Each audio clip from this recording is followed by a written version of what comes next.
So, question 10.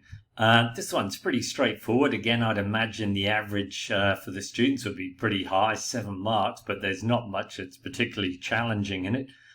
We've got a function here, and you might notice that the top part, the numerator here, is actually the derivative of the bottom part. And this is the derivative. And part B here, we've got to come up with the original function. Anyway, let's do it one step at a time. So water is flowing into a bowl at a constant rate, and this is the water level measured in centimeters. It doesn't say anywhere here that T has got to be positive, but I think that could be a fairly safe assumption to make in this question.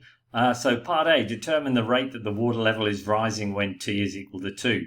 So basically the rate is this formula here, so we just need to sub 2 into here. So 2 4s are 8 plus 1 is 9 on top. And underneath we've got 2 times 2 squared is 8, plus 2 is 10, plus 1 is 11 underneath. So there's the first mark.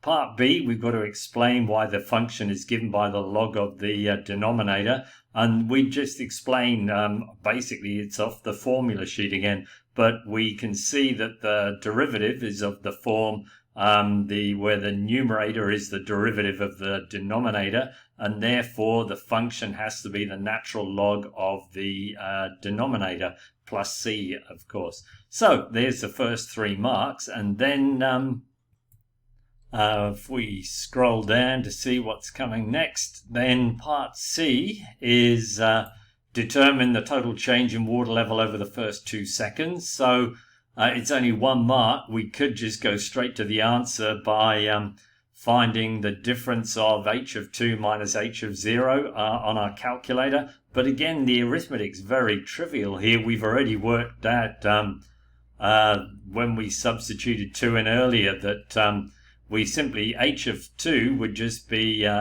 log of 11 plus c. H of 0 is going to be log of 1 plus c. And hence the difference of those two, the c's will cancel out. Log of 1 is 0, so we're left with log of 11 centimeters, and we could leave it in exact form for that one. And then the final part, the bowl is filled with water when the depth or height, so there's kind of some changing here, but the water level reaches 56. Determine how long it takes for the bowl to be filled. So basically we've just got to solve our h formula, log of 2t squared plus t plus 1 plus c equal to 0. So we need to find c, but we've got that up here that h of 0 is log 1 plus c. Therefore c's got to be 0 if it's initially empty.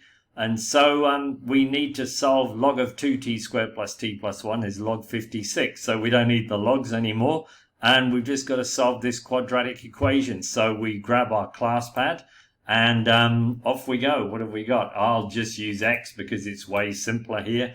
2x squared plus x, what else? Plus 1 is equal to 56.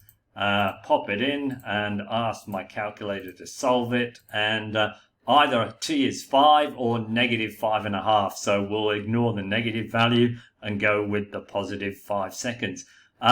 For substitution earlier, if you'd wanted to do part A, where was it again? Let me just slide back up here. You know, we could have, there's a slightly alternative way of doing this question. If we'd set up the derivative, something like this, so upstairs we had something like 4x plus 1, and then this part of the function, I'll just steal it from here and pop it underneath. So this was our original function. To figure out the initial sort of rate of change, we just would do a shift comma to put given up and say when x is equal to 2.